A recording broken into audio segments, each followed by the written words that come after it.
अस्सलाम वालेकुम, मैं तारक सानी ते तुसी वेख रहे मेरा चैनल रेबन एंटरटेनमेंट प्लस।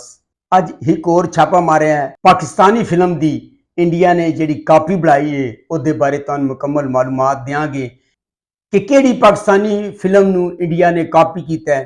ते जिस फिल्म दी मैं तुहाडे अगे गल कर रहा हूं उस फिल्म दा नाम है पहचान। यकम अगस्त 1975 बरोज जिमा रिलीज होने वाली एक रंगीन उर्दू फिल्म पहचान।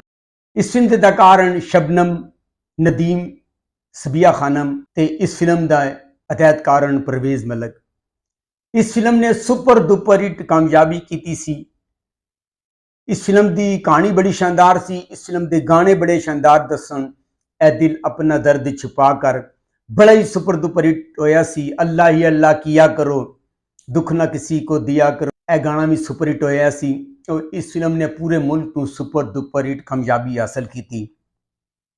इस कामयाबी नूं वेखदे हुए इस फिल्म नूं इंडिया के अंदर निमक के नाम तो कापी किया गया है। 20 दिसंबर 1996 इस फिल्म नूं इंडिया दे विच रिलीज किया गया। इस फिल्म के अदाकार सन संजय दत्त, फराह, शमी कपूर। इस फिल्म के हदायतकार सन कवाल शर्मा। और इस फिल्म नूं निमक के नाम तो बनाया गया